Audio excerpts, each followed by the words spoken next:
Hello.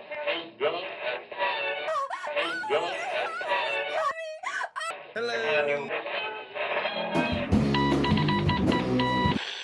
Ah, fuck my dick.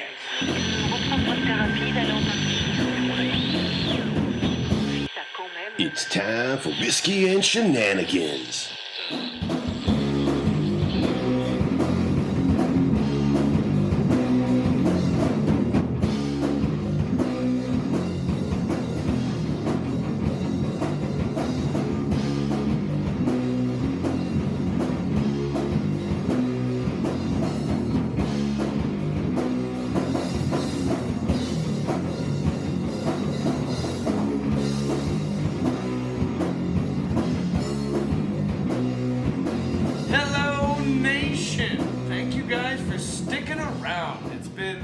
Since May, since we've done the podcast. Way too goddamn long. It's been way too long since we've done this, and we are super excited to be back. Mike, let's talk about what we've been doing. A whole lot of nothing. No, we're kidding.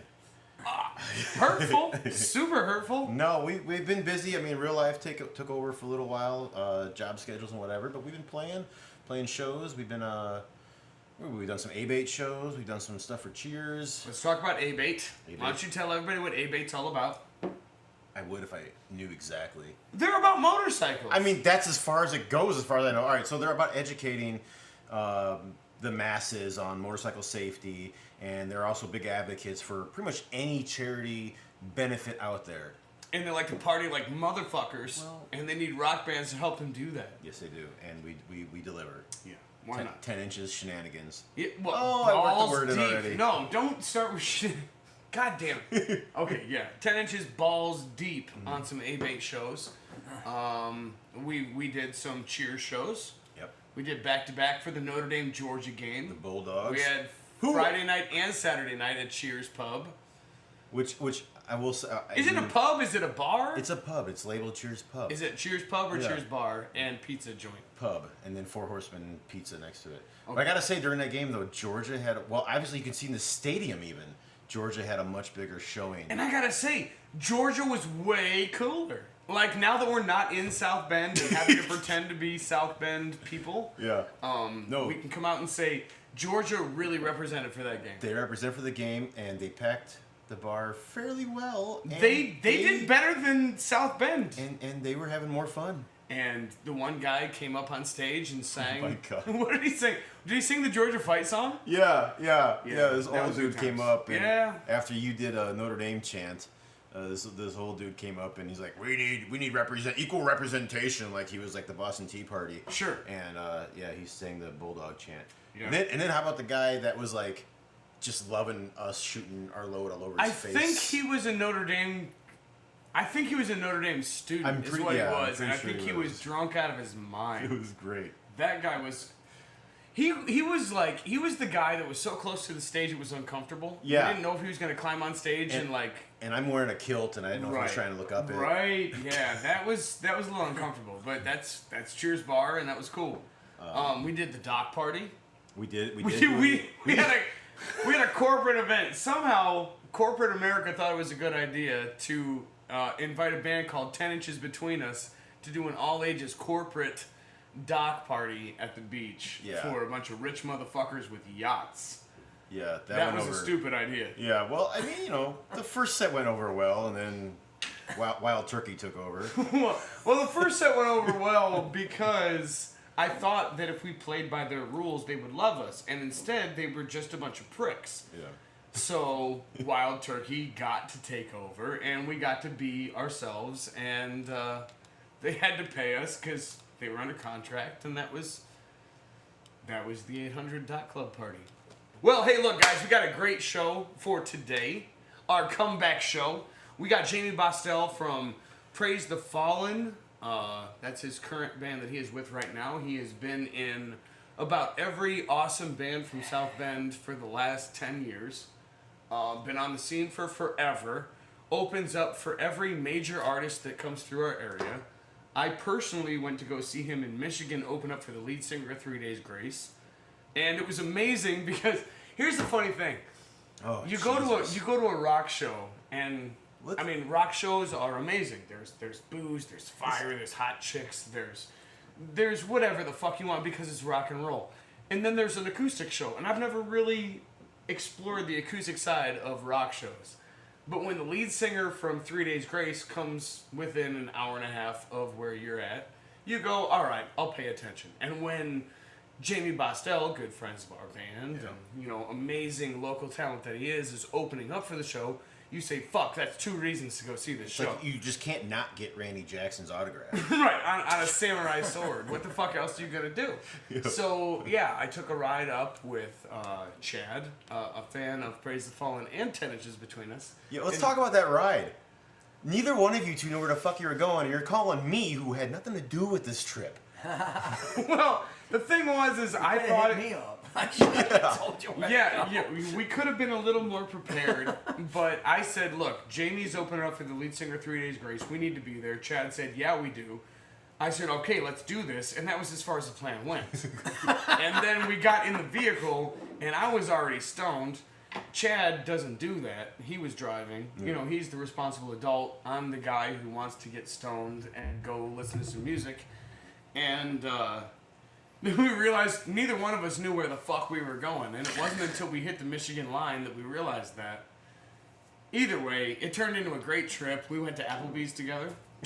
Me and Chad went to Applebee's. You didn't go to Shenanigans? We went to Applebee's. We had a delicious dinner, just me and him, and then we went to the Music Factory in Michigan, and Jammie Bosstel, sitting across from me at your kitchen table, met us in the parking lot with the tickets to his show.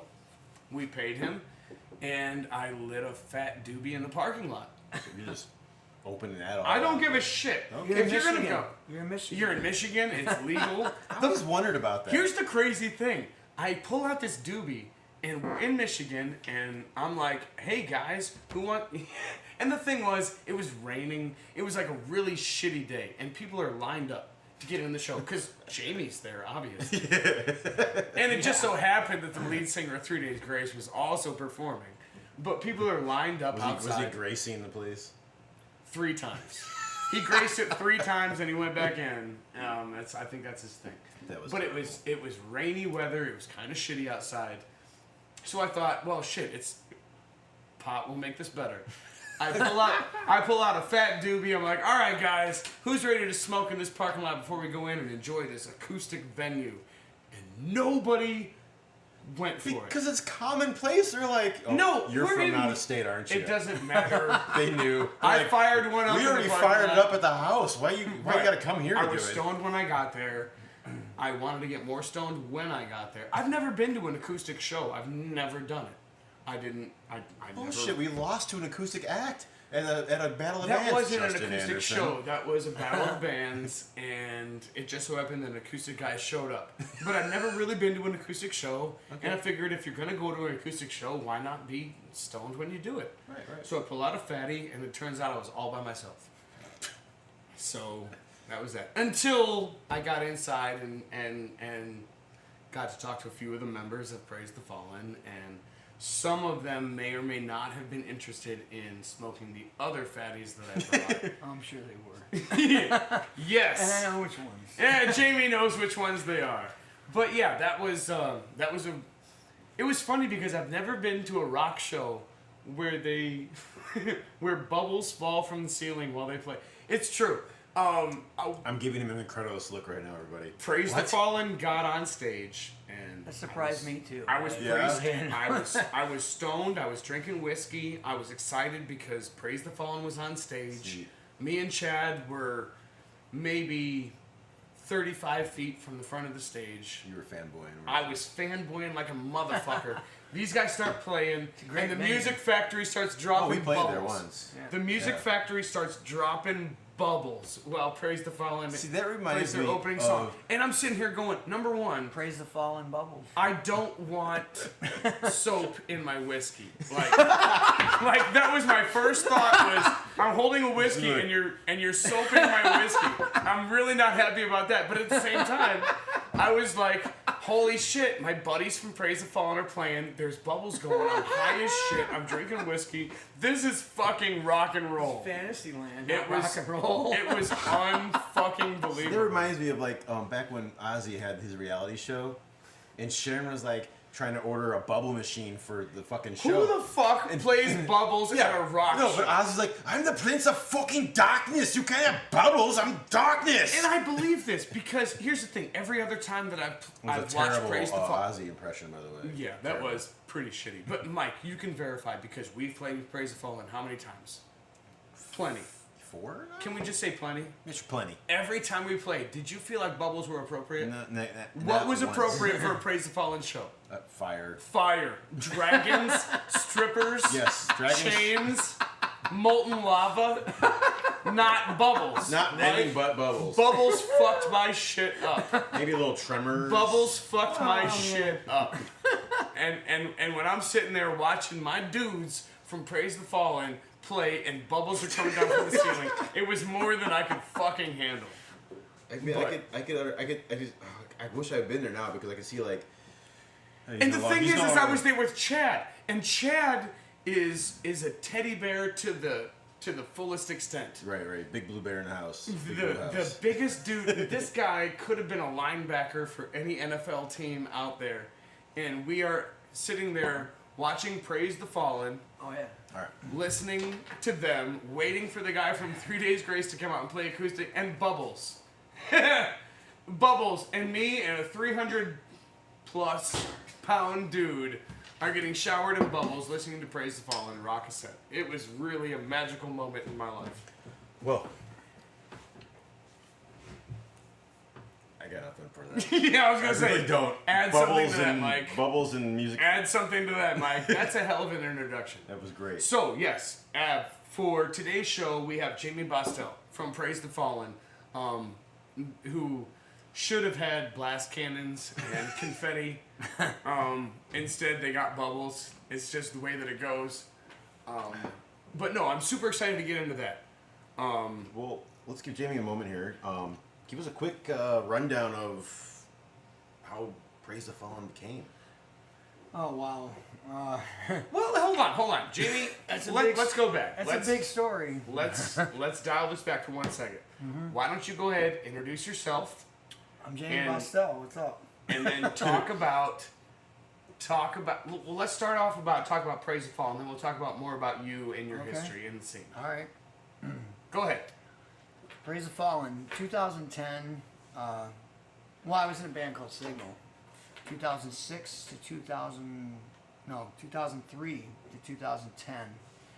Signal ended when I was playing acoustically at an open mic at the Phoenix in Mishawaka. You guys have ever been there? I love the place. We used to go open mic. A lot of us used to go there. We had a friend there. His name was Brad. He ran the open mic. We'd go there, and I had a bunch of stuff, a bunch of material I was writing. It also at the time the economy had crashed in 2008. Yeah.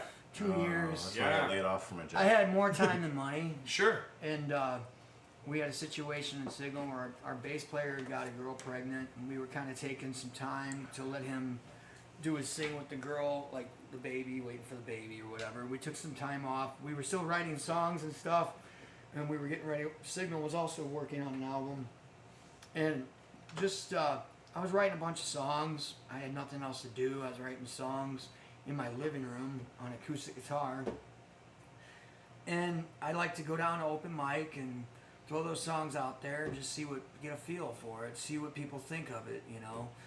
Well, I went down there with a friend of mine. He was a drummer. He lives in Chicago. Plays in a band called She Always Lies now out there. I'm not promoting him, but you can check him out. Yeah, right. His name's Jonathan Burkholder. We were friends for a long time. He was a drummer.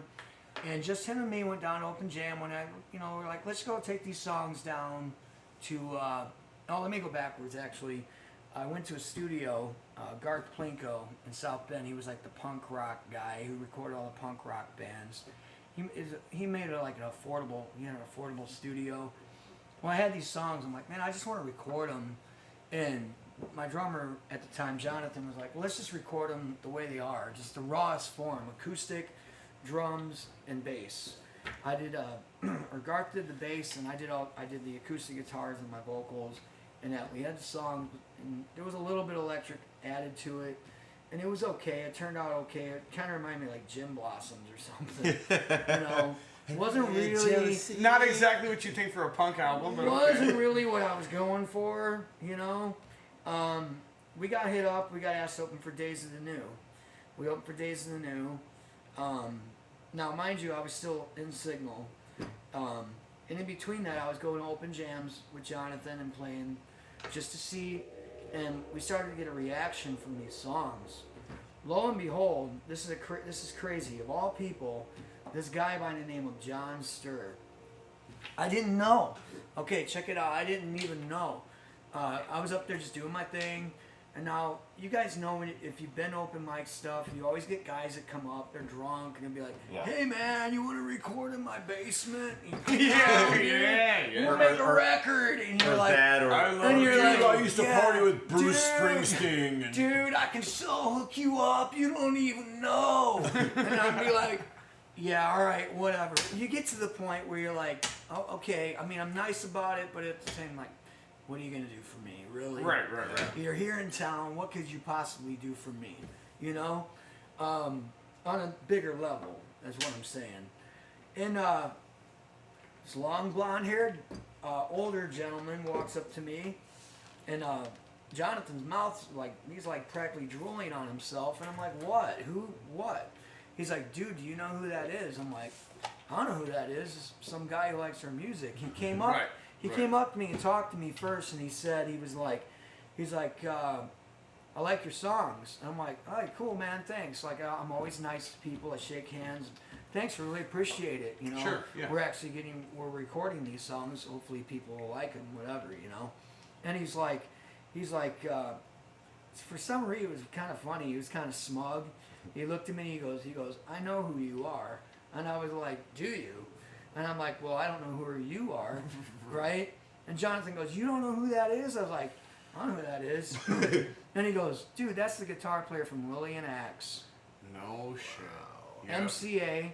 I had Lillian Axe's Psychoschizophrenia album and Poetic Justice. Right. I was listening to Lillian Axe in the 90s, 91, 92, Psychoschizophrenia. That album, if you guys don't know out there, you should fucking listen to that album. It's great. Yes. All right. Absolutely. I learned a lot from John, but this is how it went down. John was like, he's like, now I know who you are. Cool. I was like, who the fuck are you? I was innocently, I just said, well, we've been recording in the studio. Would you help me like add some guitar tracks to it? Sure. Yeah. No, hey, would you be interested? Right. Seriously, it was just loose like that. It was just like that, and he was like, I swear to God, he goes, play on your recording. He goes, fuck that. We're going to form a band. And I was like, oh shit. I'm in trouble. What did I do? Because I'm in the other band. Right. And I wasn't out to upset anybody in the other band, man. Some of those songs I had brought to the band, they will never admit it, but they shot them down. They didn't want to do the songs. And this was with a band called Signal. Right, and I had politely told those guys when they didn't want to do the songs that I brought to them. It was mainly the guitar player. Can I just for 1 second? That's cool. Anybody who's listening in South Bend who knows the name Signal, because Signal was a pretty big deal, was it not? Yeah. Let's just go ahead and toot your horn on that. We get a lot of the guitar player gets a lot of credit, and so does the drummer. The drummer for Signal joining second season. The guitar player from Signal forming a super group. But yes, I was the lead singer of Signal too, and I'm proud of that band And as Signal well. was a pretty big deal in the area. Fuck yeah, I'm proud of it. Okay, good. Never expected it. But you were playing with them, and at that point, 7 years I played in that band. Right? Yeah. And then you went on to do some acoustic stuff, and now John Sturr. John came along.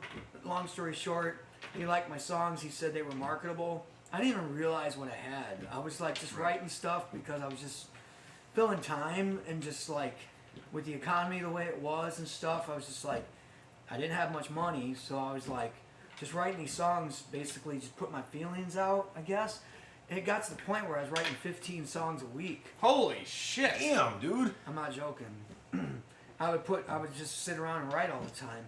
Because like I said, I had more time than money. Sure. Time trying to pay for an apartment, being on unemployment, and I was struggling bad. And story of my life, man. Yeah, right. You know? Exactly. Being a starving I'm gonna dig artist. deep, a little deeper though. Did you like write a lot of poetry when you were in junior high school? No. And whatnot? No. And so all these songs just came out. That's pretty cool. It's pretty weird. Yeah, I just wrote a bunch of stuff. And John, like I said, the intentions were to give it to Signal, and I brought it to Signal. And I'm not dissing them by any means, but they just didn't like, the guitar player didn't like, because at the time when I played guitar, I played real rough. It was real rough and stuff, but they didn't hear what was in my head. Right. You know what I mean? Right. They didn't have a vision for where you were going. Right. Right. And they just basically were like, nah. Finally, I was like, you know what? That's cool. You play guitar, and I'll just sing like I have been, and we'll just be the way we've been. Fine. You know, but I am going to do these songs because there's something about them that tells me. But little did I ever know that a guy that was on MTV Headbangers Ball Right. was going to walk in Exactly. at an open mic, approach me, and say, I want to play with you. Exactly. I was shocked, dude. I mean, I was like, and I was still not confident with myself. Right. I was really, really, really not confident with myself. You know, I was confident with Signal. I was confident as a frontman, but I've never been confident as a guitar player. Sure. I'm not. I'm Sure. still not. Right. I've always told people, because I've always told people that play guitar better than me, it's like, look, I just use the guitar as a tool to write my songs. It's not, I'm not trying to be a guitar player. I remember John saying to me once, he was like, I said to John, the first thing about this, dude, you got a guy that's been on MTV, that's toured all over the world, toured with Rat, you Yeah, know, yeah. Rat, man, come on, you know, Yeah. standing next to me, and we're getting ready to do this rehearsal, and he's standing next to me like, all right, let's do this, and I'm like, dude, I just want you to know I'm not a guitar player. Right, And I right. got the guitar in my hand. He looks at me, he goes, what's that in your hand? I said, it's a guitar. He goes, Then you're a guitar player. That's exactly right? what he said to me. Right. And I was like, at the time, I was just like, you know, kind of laughed. But now, you know, John passed away. How did that happen? I'll get to that in a minute. Yeah, yeah. Praise the Fallen, we went, we named the band Praise the Fallen, okay, with John. Jonathan and me and John went to a guy's studio in St. Joe, Gary Callender. Okay. Is his name out of St. Joe. He's a great guy. He'll record your band for $100 a song, you know, and he's got a pretty good studio. I'm telling you guys. Wow. Gary Callender, look him up on my Facebook. He'll Yeah. hook you up. All you artists who are listening right now, He's recorded on Lucky Stars. He's recorded. There's another band he recorded that was out when I was out at the time. I cannot remember the name, but it was a really good recording. He helped out with Brand New Machine, which was John's other band. John had that band going too. Brand New Machine was actually signed to Epoch Records. It's a long story, dude. sure, yeah, everything is. John, you know, John ended up living with me in my apartment, and all we did, man, every time I wrote something, we'd record it. Record it. Right. You know, he was a recording nut. He loved to record. No, man. when you were recording You know, in your living room, was this we were just a tape deck? recording in my freaking apartment, dude. Okay, and how did this go down? Insane, Was you this know? on a tape deck with a pause, record, He play? would use. Okay, we did. Like, how did It you was do this? 2008. It wasn't that long ago. Look, I want to know how it went down. If you look I wanna at know, it, I want to know how it went down. If you look, well, we recorded at Gary's. We did the tracking there, but John mixed. You can get on Spotify and you'll find the album that I did with Stir. It has a shield, Praise the Fallen. It's gray and yellow. It's on Spotify, iTunes, Amazon. I just put it out. I saw on Facebook that you just released put it those out. tracks. Right. Yeah. I just put it out. It sat on my computer for 7 years. Wow. Let me tell you why, okay? Praise the Fallen. Okay, we formed the band Praise the Fallen. We spent, I'll never forget that summer. It was awesome. To stand there in this little bedroom. I don't know if you've been in some of the houses on the west side of South Bend. Little bedrooms, man. And we were in, all four of us were in this little bedroom in July. No AC. Oh, just sweating dick. Sweating our asses Yeah, off, dude. yeah. Putting these songs together. And we did it for like, I think we did it. We practiced every day for 3 weeks straight, man. We put all these songs together, went to Gary's, tracked them, and he was on me about my vocals, on me about articulation on me about. I mean, I've been through rock and roll boot camp, man, to where I could tell other vocalists, hey, this is what you need to do, because I've been schooled by some of the best, man. Right. You know, I also worked with Corey Lowry too when I was in Signal. Shit. You know, which was Clint Lowry from Seven Dust Brothers. Yeah. You know, I was schooled by him. Something I learned in the studio. It's like, do you want to just write a song, or do you want to write hit songs? Right. You know, Right. That's the question we all gotta ask I learned ourselves. that. You know, Yeah. I learned that from Corey Lowry. You know, when I was in Signal, I also worked with a guy named Ivan Alvarez, who, you know, thank God made it through the hurricane in Florida. He was in Miami. Right. You know, Ivan was the head of Latin department for Universal Records. Going off the subject, John, Praise the Fallen. I'm, you know, sitting here thinking about everything. Praise the Fallen. Don't went in worry, there. I'm posting to Instagram and stuff. We did 8 songs. We did 8 songs, 8 drum tracks in one day.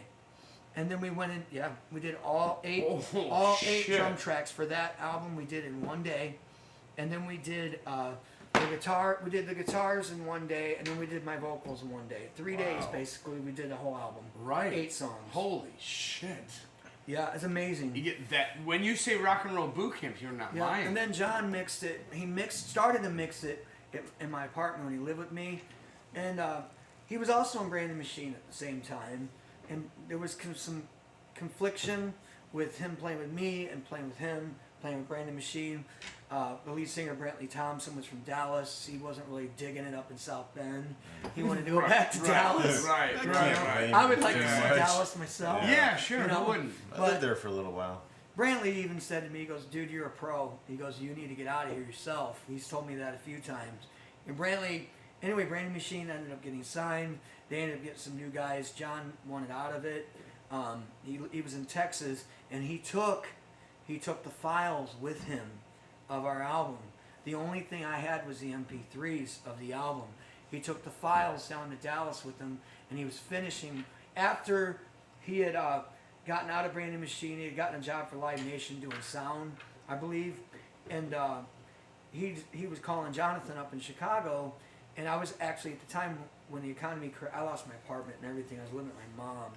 Yeah. And, Who was at that time, I was in Chicago, and I formed Blind Spot. Yes. Yeah. I didn't know that. You formed Blind Spot. Hold up. You didn't know that this guy I was did behind not Blind know Spot? that. No. Oh man, you missed out. No shit. All right. I was Blind Spot. Welcome dude. to the show. The Okay. drummer from Blind Spot now plays in Enough's Enough and is touring all over the world. Sure. Yeah. Enough's Yeah. enough. Daniel. Remember when Mancow used to make the fun out of it? Like Yeah. every Exactly. fucking show. Exactly. Yeah. Yeah, he's in. But if Enough's Enough. Mancow's making fun of you, you're doing something. Well, Chip's Exactly. cool. Chip's cool as fuck though, man. And Chip's enough. He dug, Yeah. Right. he dug the Blind Spot stuff. And Wow. every time I run into Chip, I'm like, well, you know, you and Dan and me should redo that Blind Sure. Spot album. Yeah. Yeah. It's sitting in Chris Steinmetz' studio right now. He was a Grammy-nominated producer. Yeah, He yeah. did the Kiss Revenge record. Yep, I was yep. that close. No shit. Guitar player was, you know, he had some habits. That's all I'm gonna say. Yeah. Okay. All And right. I ended up breaking that band up. Now, at the same time, Jonathan had came back because John had passed away. Jonathan's like, hey, we should start going out, maybe doing a couple shows in his memory or whatever. And we did an acoustic show opening for Another Lost Year at Cheers. Yeah. It was just Yeah. me and Jonathan and a bass player, and we did an unplugged MTV style Sure. kind of Praise the When was Fallen. that? That was kind of recently. That was 3 years ago. Yeah. Okay. Okay. Well, right about when we all started hooking up. Yeah. Because Yeah. Farm Bash was about 3 years ago. Yep, exactly. So, that yeah. was right before that. Yeah. Yep. Um, And you would just open for Another Lost Year. Yep, John. I've opened for them like 7 times. No I'm shit. friends with those guys. Good job.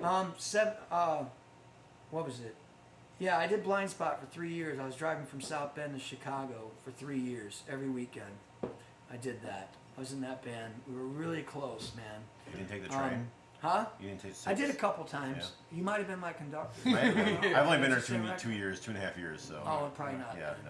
No. No. I remember one time I got lost. I took the wrong train or something. Yeah. I had to walk like blocks to rehearsal carrying my guitar shit. in a Right. snowstorm. Oh shit. Oh, Now that's dedication, Yeah, folks. right? Yeah. I don't Yeah. care who you are. Walking to Chicago, You fucking know? blizzard. And a Chicago winter is nothing to fuck That's with. why it's hard for me to respect some of these couch potatoes that call themselves rock stars. You know what I mean? Okay, California. Oh, you're playing down the block at the local bar. try going every weekend and driving to Chicago. I remember doing a 360 in a snowstorm on the highway on the way home. yeah. You know, almost dying in the name of rehearsal. Yeah. You know what I mean? Yeah. And all these So, fuckers from hey, how you doing? California, they don't know what the fuck it is to have a Chicago No, winter. no, They I don't do. know what it's like to have a... I do. Because, look, Jamie, you've been doing this for a long time. You are the standard for local music. You 27 years. You open up for all the big guys that are coming through coming through Chicago. If they're coming through Chicago, they stop at South Bend. If Yeah, they stop pretty at much. South Bend, It's- you open up for them. Right, it's a pit stop. Right, You know, and- or Fort Wayne if they were at Pierre's, they come to South Bend. Right, You right. know?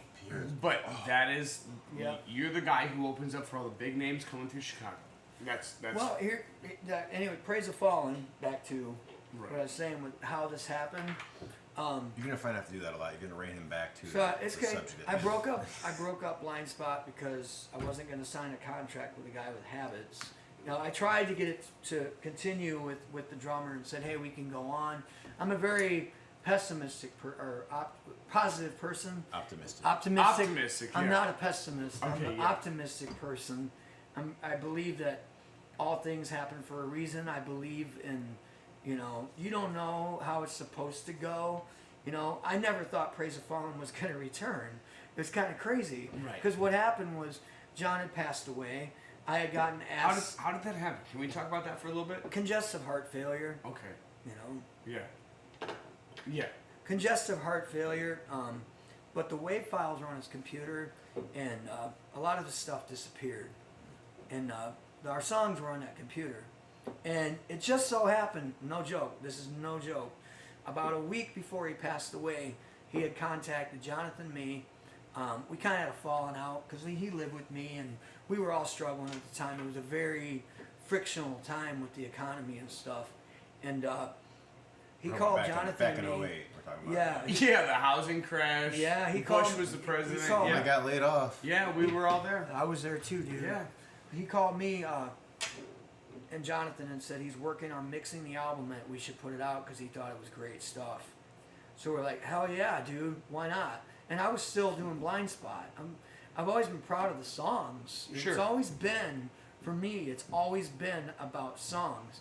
And I learned that when I was in Signal, that it wasn't just about the flash and the popularity and the girls and the party and all that. It was all about fucking songs for me. You know, and John made me realize that I'm a songwriter. You know, I didn't really, it happened innocently, dude, where I was just like doing this stuff out of boredom at home. You know what I mean? But anyway, what happened was Paul Bowman, who actually, my buddy Rick Ory. Paul Bowman from You know Paul? from Berrien Paul County. Bowman cracks me up. Yeah. Paul Nazareth? Bowman is the shit. He was a tour manager for the regurgitated version of Nazareth. John Sturr played bass. I didn't know I that. did Check this not out. know that. Wow. Manny Charlton was a guitar player from Nazareth, right? Yeah. He came along in 2009, right? Yeah. John was in Stevensville. His parents live in His daughter lives in St. Joe, right? I talk to her now and then. But that's why I'm saying I'm closer to John than people think Right, I am. right. You know? Right. And his daughter knows me and stuff, and she, like I said, we talk. I haven't talked to her in a while, but I hit her up now and then, and she'll be like, "Hey, Jamie, how's it going?" Whatever. But anyway, John ended up playing bass with Manny Charlton, a guy by the name of Freddie Breck, who had played in a local band out in the area that was pretty good. They were called Pistol Dawn. Yeah. Pistol Dawn was a great band. It was in the 90s. Anyway, John had grabbed Freddie Breck, made him the singer for the New Nazareth. John played bass. Manny Charlton played guitar, and my buddy Rick Ory played drums for the regurgitated version of Nazareth. Paul Bowman was their tour manager. No shit. Fucking I- crazy. I had no idea that it was like that. You guys Okay. didn't know that? No, we didn't have any clue. All I know about Paul Bowman Paul was is Farm known- Bash. Paul has known John since they were kids. And he likes to put every other word on Facebook in quotations. Yeah. That's what we know of Paul Bowman. That's all I know. Yeah. Well, Yeah. Paul's done a lot in the music industry. Wow. Okay. He's All right. We you should know, get him on here one night. He's one of those shit. underground Yeah. boys, you know what I mean? Where he's been around, man. And he was there. He was in John's life when John was in William Axe and Big Rock Star, and he was there for John. And Well, I gotta be honest. It wasn't it was because of Paul Bowman's Farm Bash that we really got to know you. Right? Yeah. That's how we got all hooked up. Yeah, you and then I made the flyer for that. Well, I made the big flyer with Did the ya? barn on fire and stuff. Okay, I made the flyer. that was That's you. the stuff that I do for all the bands. I We want got them- invited I to want that. them to realize that when I make flyers and I put all your band names on it, that it takes me hours to do that. And Right. I go I out. know. I do all the bullshit No, you flyers guys- for Mike us. does that for I go us. out of my way for all the local bands, and I Right. want them all to fucking know that. Right. Yeah. Yeah. I want them absolutely. all to fucking know. At one time, you've been on a Praise the Fallen show, a Signal show, Yeah, or you've been something. on an Arson Radio show, or a Blind Spot show. Right. I want Right. the favor in return. Exactly. I will say You've that. put in the work. You know, it's pay it forward time. You know what I mean? Right. Right. But as far as Praise the Fallen, Paul Bowman contacted me. They're doing a memorial in Benton Harbor, right? It was at Hidden Point, right? And he goes, "You need to put Praise the Fallen back together in his memory." I'm like, okay. I grabbed Jeff Sorgenfry, who plays guitar for a band called Sideways. Okay, They're a yeah. cover band. Yeah, They're absolutely. great, man. Yeah, I've yeah. known Jeff. I got a story with Jeff Sorgenfry's son was born on the same day as my son. We were both in the hospital at the same time. No shit. Same Yeah. hospital? Yep. No shit. Yep. You guys were like pacing the hallways together? Yep. All In right. the waiting room together. Wow. Yep. And then, I had Jeff Sorgenfry and Andy Kendall. He's the guy who did sound at Farm Bash. Yep. Long-haired guy. He played keyboards for He Poison. yelled at me for spilling beer on his monitors during You know, he Never played Too Late. keyboards for Poison. Are you serious? See, these people fucking. I had people. no idea. You people don't know. Look, when that I showed up you to have Farm big Bash. people right here in your area When I that showed have up done to Farm bigger Bash, things than most people. I was drinking a bottle of Wild Turkey and just trying to get to know the bands that were playing. Mm-hmm. I didn't know anything else. You were drinking a bottle of Wild Turkey on Friday of Farm Bash, and And Saturday. on Saturday. And on Saturday. It was a new bottle It was on a different Saturday. bottle. Richie Kotzen. Plus a case of Coors Light. Plus a case of shit. Whatever else. It was the Richie Kotzen era when he was in Poison, when he replaced C.C. Yeah, DeVille. yeah. Andy was a keyboard player for Poison. Yeah. No sure was. shit. Yes, he sure I was. cannot believe He I. doesn't talk much about I it. was too drunk to put that together. I was See- really drunk when we all played together. Andy played bass for us. That Yeah. kind of Jonathan was back on the drums, and then I No did shit. vocals. And we did a Lillian Axe cover. We did Crucify. Yeah. And then we did that album that John and I did. and we shit. did it to a T. This It was is the great. shit that I want this podcast to be about. Right. Bringing more awareness to the music and or just the entertainment of the region. Yeah. And shit like this I didn't know about, and I bet half the people out there at the the 50 listen, they don't know about To it. 50 listeners.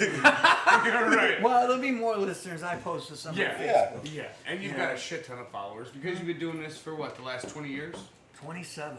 27 years in the fucking industry. I've been singing since I was writing little songs when I was 15, little keyboard songs and stuff. I'd actually go, you being from Chesterton, you know where Rubino's is at. we know Rubino's. Yeah. Jim Yeah. Rubino, man. Yeah. What's up? You know, what's up, Jim chains, Rubino? his afro, Girl. big Yeah. glasses. You know? Yeah. That dude's a trip. You know man. the latest band, right? Huh? Danger Will Robinson? Is that his band? Or Well, what? that's him Well, and Justin Anderson, and Justin who we Anderson, talked about, who's acoustic on Really? solo episode. guy. Yeah, Just- they have a man. band together. Yeah. Jim Rubino. Jim Rubino man. plays bass for Danger Will Robinson, who is another local act around here. Well, that's Yeah. good to know he's still alive. Yeah, no, he's still You know, he's playing still bass, kicking it, you still know? doing the local He's thing. probably doing coke in the 80s. He looks like that type. I you thought know? everybody was doing coke in the He looked 80s. like you just walk in and he's like, "Hey, Jim Rubino's in the You weren't. You disco." were in diapers in the He just 80s. looks like he'd be a guy in the disco era, you know? It's Right, right, You exactly. want to buy a bass? You're right. You know? So, since you've been doing this for Disco was an accident, though. 17 years, It was an accident. you said you've been. You should name your album that.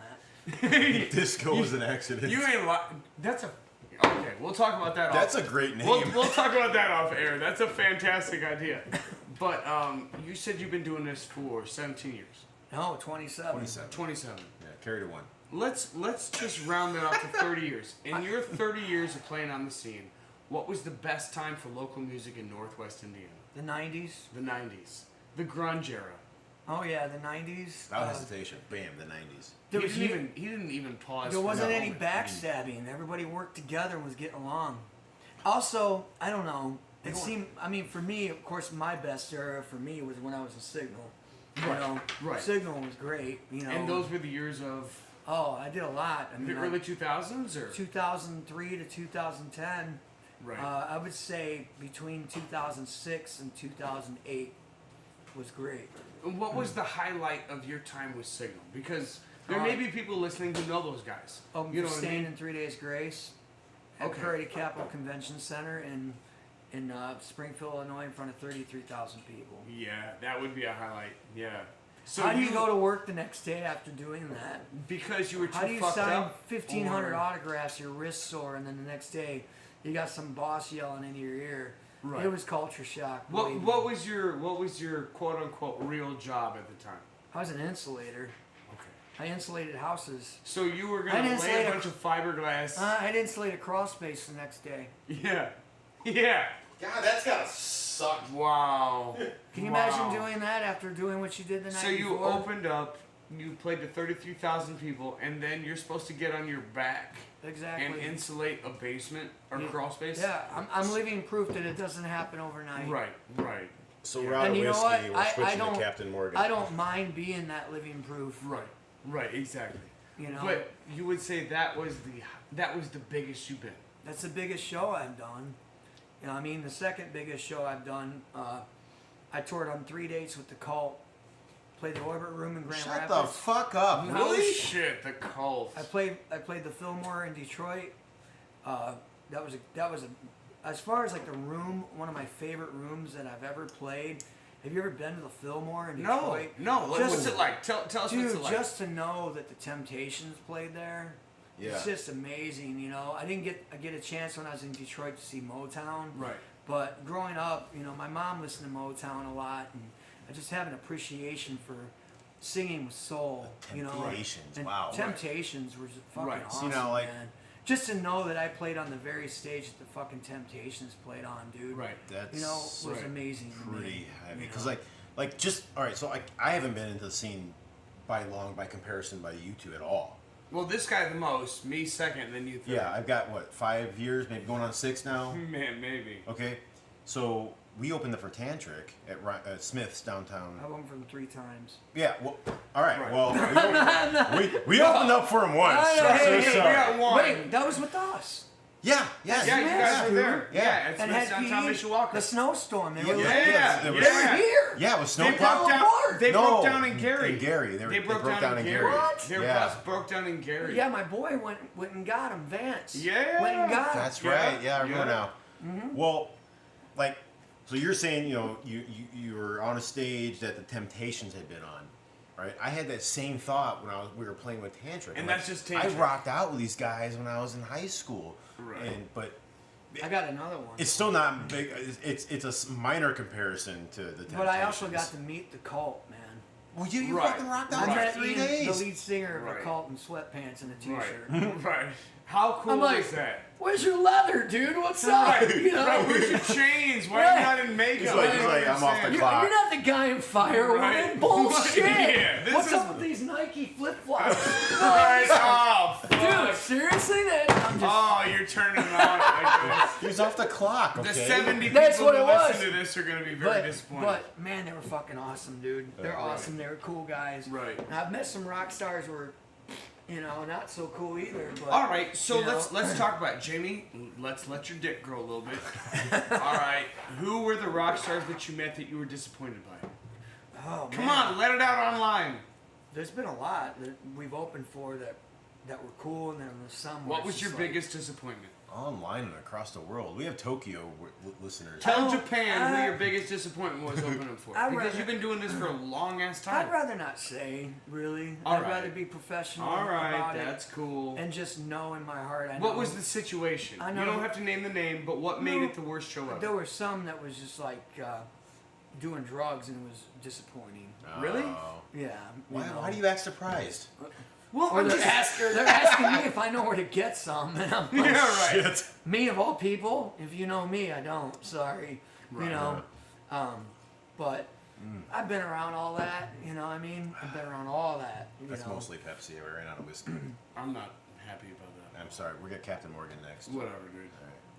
I'm not worried about the drinks right now. I know. No. So, in your opinion, you having opened for as many big names as you have, you being in the scene as long as you have, I'll tell you the coolest rock star though. what was you said open up for the Cult was the coolest? 33,000. No, the biggest show I did was Stained in 3 Days Grace and Hurt at the Prairie Capital. And not, I mean, I didn't just do it here. I did it in another state, away from here. Yeah, we opened for Stained in 3 Days Grace, and I met Aaron and them, and we actually ate dinner with them.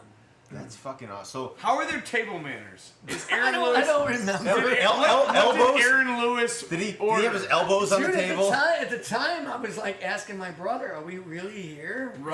Is this Right. really happening?" That's pretty surreal. I'm just a dude from Chesterton, Indiana. You know, I'm like, how did I get here? This is right. amazing. You know, I remember when I tried out for Signal, I had played with another guitar player. His name's Justin Mayberry. I don't know if you know who that is. No. He plays in a few cover bands out in Valparaiso area. He was in a band Digpin with me. If you remember that band. No. We were around. I was also in a band called Rain Will Fall in '93 with him. I played with Justin like 7 years, and he's an incredible guitar player.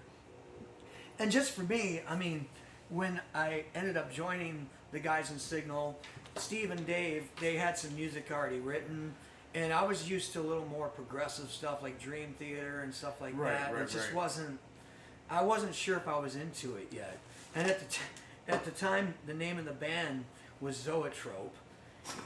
And I was like, Whoa! Right. You were in a band called Zoetrope? Right. And you don't do drugs? All right, listen. I need to know how this works. Me and Steve, I was like, hey, man. He's like, so what do you think, man? What do you think about being in the band? I was like, well, you need to change the name. Yeah, unless you were on mushrooms I the said, whole time. you got to change the name, dude. And I said, honestly, man, I said, I'm looking for more of a commercial radio sound. He's like, well, what do you mean? Like Stained, like Tool, like. I'm like, more like Fuel. More like Fuel. Right. Foo Fighters, Fuel, you know, yeah, Stain's cool, you know, stuff like that. Okay. And we started, you know, rewriting everything, and we started fresh, and before you know it, I got us a show. The first national that I ever opened for was Sponge. At Cronies and Couts. No shit. Wow. In Couts? Wow. Couts Of all places. In Couts? Can you believe that? It's like blink, you missed it, it's gone. I know. They're right next to the police station. Right. Yeah, Cronies. You never been to Cronies? Yeah. Did you guys play there? No, we haven't played there, but I've been there. I've been there for a I couple know the shows. owner, Sam. Yeah? Yeah. I've heard it. I've never been there. I don't I've think heard of it. her husband, his name was Bud, and he was getting original bands in there, and we had to submit our stuff, and we recorded some shit at this dude's house with a computer. One of those dudes. Yeah. Hey man, I'll record you. With a laptop, And yeah. I'm really Hey, shocked. hey. I'm really shocked that We're Sponge recording was on a like, yeah, laptop." we'll let them open for us, because that recording was not as good as what I've done recently. Sure. You know, but we did. We opened for Sponge, and then next thing you know, it started trickling. We opened for Dope. Then we opened for. How much pot did they smoke before they got on stage? We did 2 shows that night. We opened for Dope at the White House in Niles. Right. We packed up our shit and we drove all the way to South Haven, and we played the Silver Bullet. Yeah. the old Silver Yeah. Bullet. Which was The old Jim actually, Beam warehouse. It was McCool. McCool's Yeah. in? Okay. And they had a battle of bands. Yeah. And we fucking won.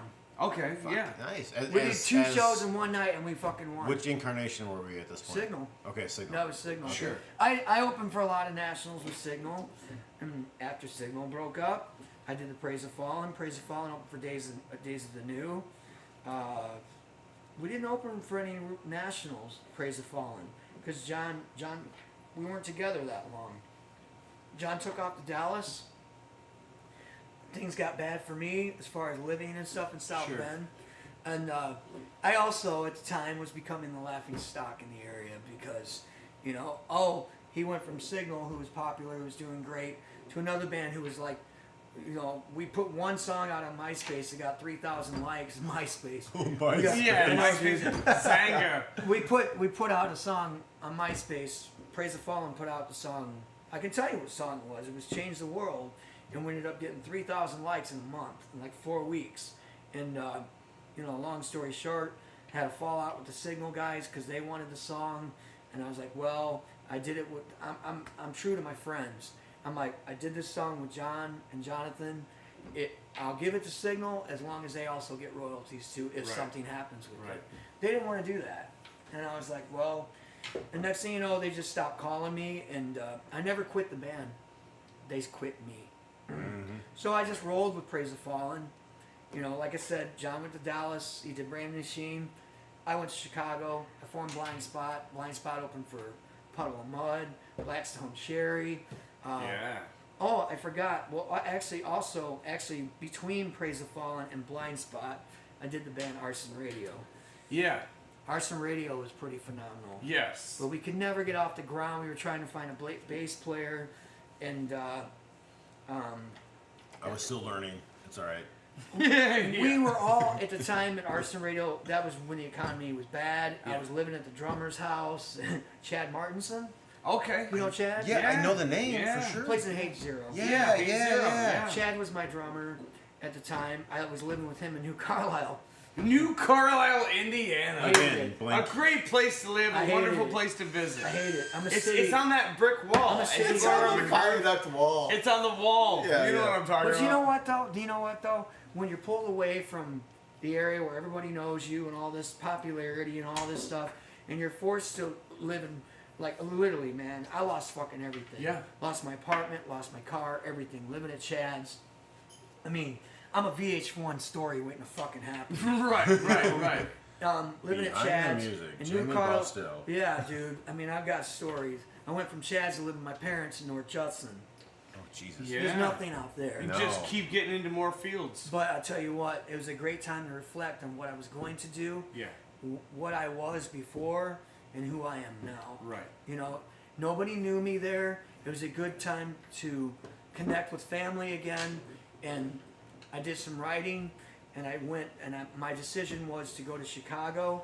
I started a band from scratch. Nobody knew me out there, and I went, I played an open jam out there, and I ended up in a battle of bands and fucking won. And this guitar player comes up to me, says, I want to play with you. Right. Next thing you know, I'm in a band called Blind Spot. Next thing you know, I'm working with the producer that did the Kiss Revenge record. Yes. That's Right. fucking crazy. Right. Next thing you know, I'm getting a call to work out in fucking Elkhart to get another RV factory. Because I didn't have a job at the time. Sure. I was like, well, there's that part of life too. And I went back out there. I went out there and I said, fuck it. I'm still going to keep Blind Spot together. And I drove every weekend for 3 years after working at Trailer Factory all week, getting up at 3:30 in the morning, driving to Middlebury, Indiana, getting off at 4:30 on Friday, going home, taking a little nap, packing my shit, and driving all the way to Chicago. Yep. We would rehearse from 6 at night, no joke, man, till fucking 7 in the morning. Holy fuck sticks. I'd sleep on the fucking practice room floor, and I'd Yep. come home on Sunday. Like, I'm done after an hour. I'm like, Yeah. are you guys done yet? This guy, when we practice in Knox, I'm 'cause we very, drive to very, Knox to very, practice. very, very driven. Yeah. And I the would people- say. You could, I mean, The past people, I appreciate all the past people that have played with me, but they're not as driven as me. well, and that's I'm not something dissing I've them in noticed, any way. or I picked up on very You early gotta on. have the drive to do Yeah. this, man. Yeah. That's all there is to it. Well, this scene is not easy. And it's because Northwest Indiana is a small holdover for Chicago bands. These bands, And I feel like you have really nailed it as a solo artist, at least as Jammie Bosstel. Whether it's with Signal, whether it's with Praise the Fallen, whether it's no matter what name you put around you, I feel like Well, you have really nailed opening up for the bands that are coming into Chicago, which is really where artists in this area need to be. yeah, I believe that too. That's why I went that way. Right. But also at the same time, Chicago's economy sucked. Yes. And honestly, I was very disappointed because when Still I does. got out there, Yeah. the big Mumford and Son trend and hip hop is a big thing in Chicago now. yeah. Rock is dead in Chicago, man. You know, there are people trying to keep it going like Chip's Enough. Yeah. And Enough's Enough. Sure. You know, but it was funny. I got a story for you. We were playing Martyrs This place called Martyrs. It's a great venue in Chicago. Every band should play there. Okay. Because they pay you. Oh yeah, definitely. They'll set you up in a green room with beer. Oh, that's Oh, nice. fuck. Yeah, we're there. Right? That alone, Hey, right? let's Yeah. contact those Right? guys. Sign me Yeah. up. And they'll give you right 50% now. off of food. You Oh, know? nice. How awesome Yeah, is that? that's great. And they got a great sound system, great sound guy, and they treat you with respect, man. Yeah, You sure. know? But here's the thing. I What had was a this show called again? What was it called? called Martyrs. Martyrs. Martyrs. Local bands, look up Martyrs in Chicago. I had a place, yeah. I had a show set up at Martyrs, right? We blind spot. I remember my drummer, you know, because we were playing with a band called Moon. Great band. You should check them out. They're like alternative, How real many bands have spacey. you played with besides your own incarnations? I've opened for over 80 nationals, and God, man, I've played with so many bands that have come and gone. That's why, like, when some of these bands get big-headed and stuff, I just kind of chuckle inside because I've seen so many bands just like them with that same attitude here and gone. Right. I didn't want to be that guy. That's why I grabbed the guitar, started writing songs, and formed bands around me. Right. Form the band around me, because I'll keep going. And that has If led people- you to the If decision. people want to keep going or they don't want to stay, I'm going to keep writing. Right. Whether it's sitting there on an acoustic by myself, playing on acoustic shows. The point behind me is writing songs. Right. John made me realize that. John made me realize it's all about songwriting. It's not about, I mean, he opened my eyes to, here's a big rock star playing on MTV and everything, you know. By no means am I dissing him at all. But he ended up living with me in 2010, you know, in an apartment. Didn't have much because, you know, once the band's done, the label's done with you, but you've done that so long, you know, I'm kind of struggling out now. I'm 46 years old, trying to find a decent job out there. What's a man supposed to do? You're supposed to Right. go back and work for 12 bucks an hour and start over again? Right. Right. What's John gonna do? John's a rock star. That's all he knew, was to be a rock star. You know? Right. So, you know, that's what he did, dude, till the day he died. Is he just fucking wrote songs and recorded. But you're And- saying and that I think he that's fucking influenced you to be confident enough in yourself, in He your gave- songwriting, at the time- and your skills to be able to do stuff Dude, at like the time I didn't even realize it because I was still, I'm gonna say this out loud, and you know I have no problem admitting this. I was still caught up in myself because of Signal. I was still like, yeah, I'm it. I'm you know I knew that I had the front man status and the singing status, but when I had a guitar in my hand, I was trying to do this. I was like, oh, this is gonna be a lot harder. Right. You know, I wasn't so confident. I wasn't as confident, but John told me, he goes, you play that guitar on stage like you're playing in your living room and you'll be just fine. That's what he told me. So if there's anybody out there who's learning how to play guitar and sing at the same time and form a band around yourself, just play like you're in your fucking living room. You know? Because I've had people now, we played with a band called, what was it? Man Eats Bear or something like that. Yeah, no, I know what you're We talking played, about. From Detroit. We Yeah, played with yeah, them in yeah. Elkhart. I'm flattered. This guy comes up and he goes, dude, he goes, you are a fucking rock star. I'm like, what? I'm like, he goes, dude, you make it look so easy up there. If they only knew. In 2010, I was standing like stiff, straight, going, you know, Yeah. I'm going to break a string or I'm going to fuck up, you know. The fucking I went nerd, through, nerd in the dude, comic store when all the girls walk in. Dude, I went through so many strings, man, when I switched from acoustic to electric, you know, because I hit the acoustic hard, you know, because I based it on emotion, Yeah, you know. yeah, and yeah. Let me ask you this, though. Like, so you've wrote, I don't, infinite number of songs. there's probably 44 songs on my computer right now. Wow. Okay. In addition to ones you've written and that are out there. No, it's all together, Okay. probably. Have you But ever thought I've about I've- just stepping back and writing songs and selling them off to Yes. to the bands? That's or what I whoever? would like to do, but I don't. With our area, who do I sell them to? You know what I mean? Well, I mean, with like I don't know anybody as far as getting me in the door. Like I've even thought about leaving and moving to Nashville. I'm not a country artist. No, but I've seen you and Lola travel down there, and you guys always seem like you have a good time. Well, okay, hang on though. Well, her family lives there. no shit. Yeah, it's Well, kind of that's a- funny. I just went down there and I played a bar it's funny how I walk into situations. I walk into this bar that the owner that owns this bar, it's called MC Winchester's in Mayfield, Kentucky. My buddy, David Willie, he plays in the band Iron Core Resistance. They're a great fucking band. They did a tour with Black Label Society. No kidding. I love Black Label. You're that's- talking my language. David's my friend. When you John's say Black hero. Label Okay. Society, His you're band, getting my check dick them out. hard. Iron Core Yeah. Resistance, man. They're fucking great. Okay. Great metal band, man. He sings, man. They remind me of Machine Head. Right. You know, they're fucking awesome. But David Willie, we decided we weren't too far from David. We're gonna go visit him. Fuck it. He was running this bar called MC Winchester's. Well, little check this out. Little do I know, I go in there. David's like, "Did you bring your acoustic?" I'm like, "Yeah." He goes, "We're gonna throw you on stage. You're gonna do a little acoustic set." Okay, cool. I play. Check this out. There's a guy there named Patrick Rodriguez that comes up to me and starts talking to me. He's from LA, right? I don't think nothing of it. I didn't ask him, "What do you do in LA?" Nothing. Right. I'm doing my thing. I'm playing, right? He goes, "Oh man, you were great." Blah blah blah. He's on my Facebook. He's a friend of mine, right? Well, I find out after we get back home and stuff. I just kind of looked him up on Facebook. It's like I found out he was a fucking music producer for Disney. No Holy shit shit. with Disney. Wow. Wow. Didn't even know. Wow. And check this out. The bar owner that owns it, daughter used to be Shinedown's photographer. No.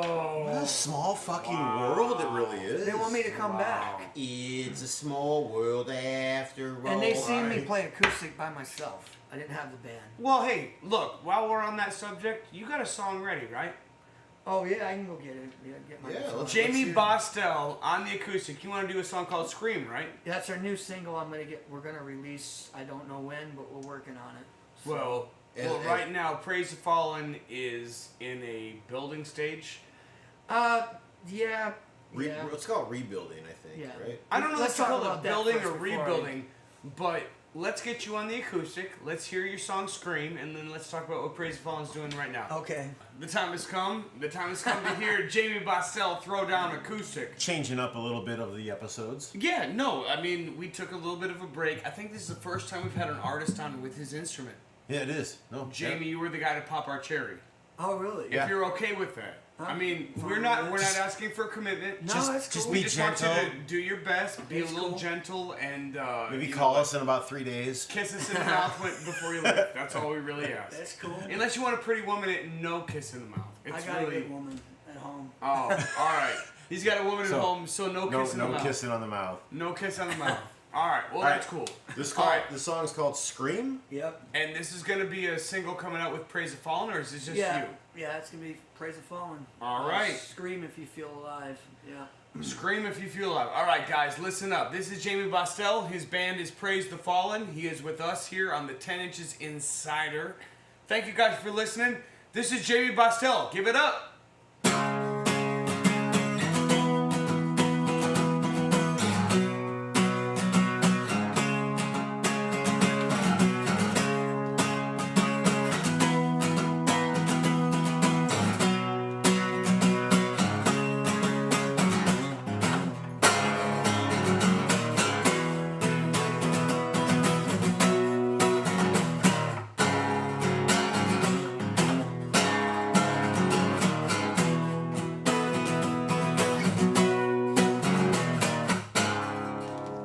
I need to ventilate.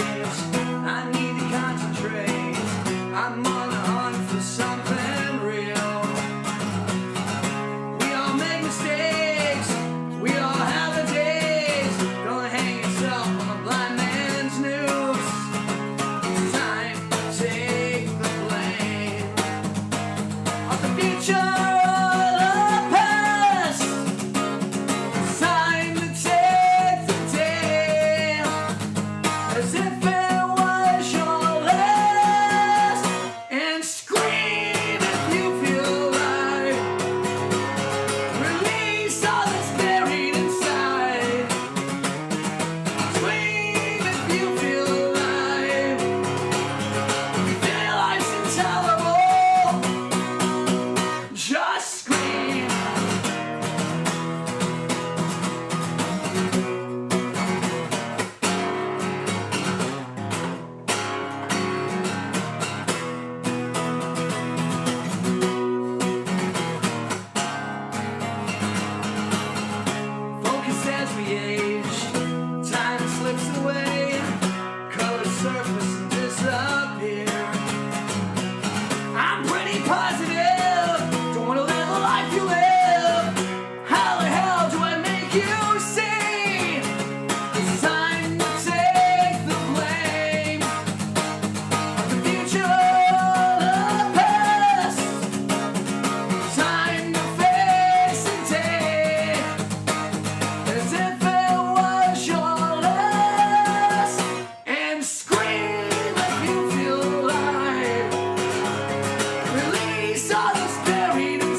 just acoustic. So. Songwriter extraordinaire. Well, look, we want to talk about what's going on with you personally. Okay. Because that Really? song obviously came from a very personal spot. Oh yeah. You can't write a song like that without it coming from inside your soul. And as a songwriter, we want to talk about that a little more in depth. I see you adjusting your hat. I don't want to make you uncomfortable. No, not at all. Where does a song like that come from? Way to call him out on the. Hey, look, this is a hardline interview.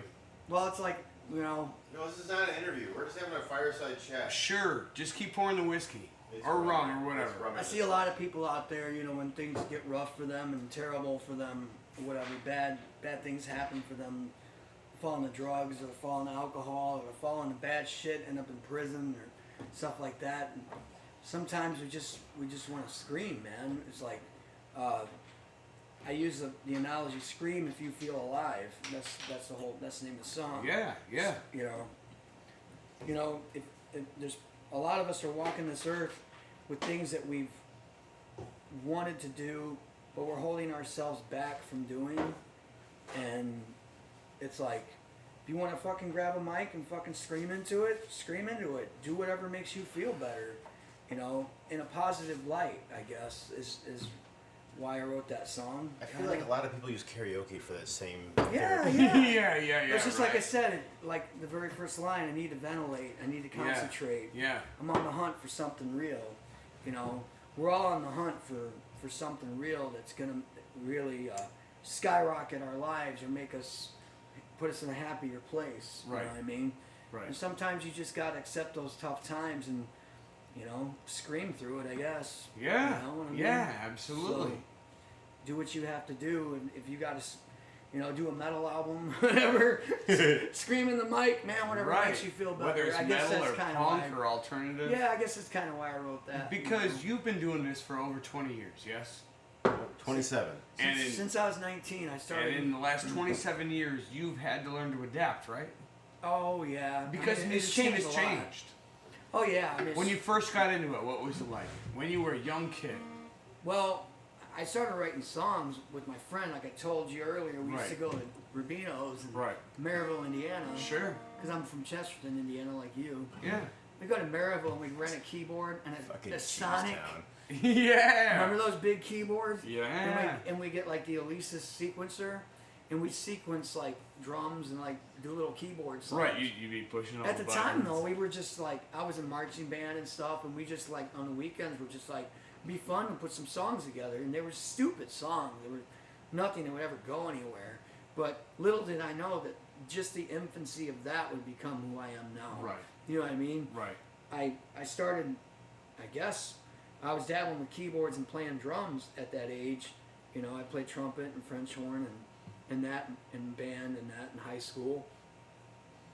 And I dabbled on the weekends. I wanted to be a drummer. I was playing drums.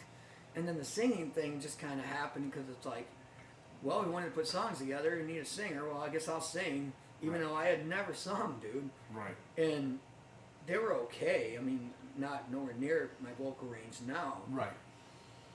Well, look, I ended up leaving, going to the Air Force, 19 years old. I met a guitar player out in Sacramento, California.